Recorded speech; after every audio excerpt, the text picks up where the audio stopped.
National Drug and Alcohol Fact Week, an annual week-long health observance that inspires dialogue about the science of drug use and addiction among youth. It provides an opportunity to bring these students education to help advance the science so that we can improve the prevention and awareness of substance misuse in our own communities and nationwide.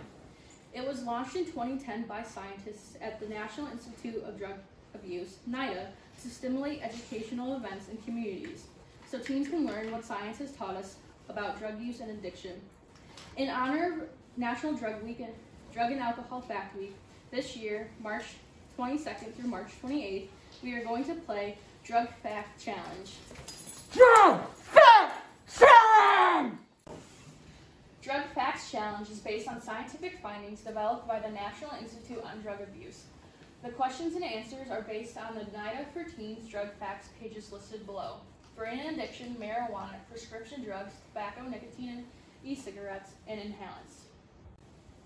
Here are today's categories: brain and addiction, marijuana, prescription drugs, tobacco and nicotine, inhalants. So my first question is going to be for Mrs. Henry. Drugs can damage nerve cells in this organ. I'm going to go with our brains. Right, our brain. Our brain is not developed fully until we're 25, so anything going into our body, drug-related, alcohol-related, is really crucial to the growing brain. Exactly. So Miss Nicometto, the ingredient in marijuana that makes a person feel high is what? I'm going to say THC. Correct. Is there a difference between medical marijuana and marijuana? Yes.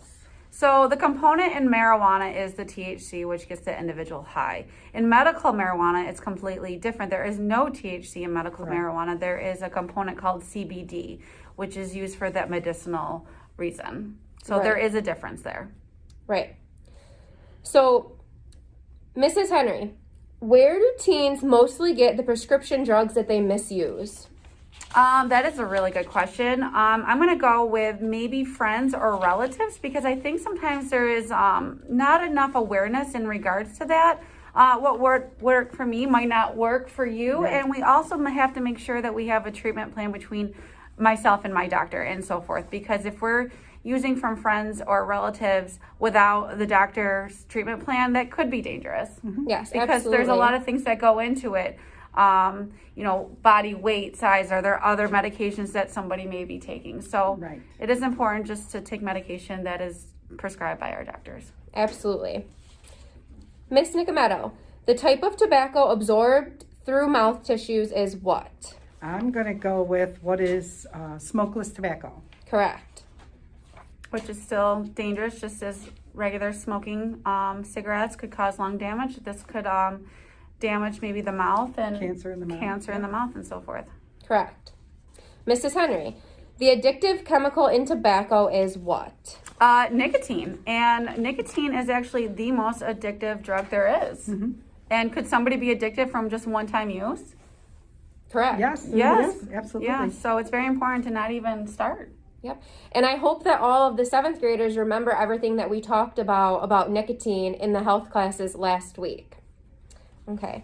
Miss Nicometto, chemical odors on breath or clothing. I'm going to say what are signs of inhalant use. Right. That's good. Mrs. Henry, spray paint, hairspray, deodorant spray, fabric protector spray are all what? Those are all classified as aerosol inhalants, which can be very dangerous. And if somebody was to inhale anything that was aerosol related, it pretty much attacks the all the organs within the body, and it could be extremely dangerous. Yes. So we just covered a question from each of those categories that I listed, and we're going to do a final challenge question, and this one's going to be for Mrs. Henry as well. So it's the cause of more than half of all drug overdose deaths in the U.S. each year. And I think that's something that we're still seeing currently, and I think it is something that is increasing. So I'm going to go with prescription medication misuse. I'm going to agree with you Yeah. on that one. Yeah, I think that, are we correct on Yep. that one? So Yeah. what is prescription drug misuse? Correct. Yeah.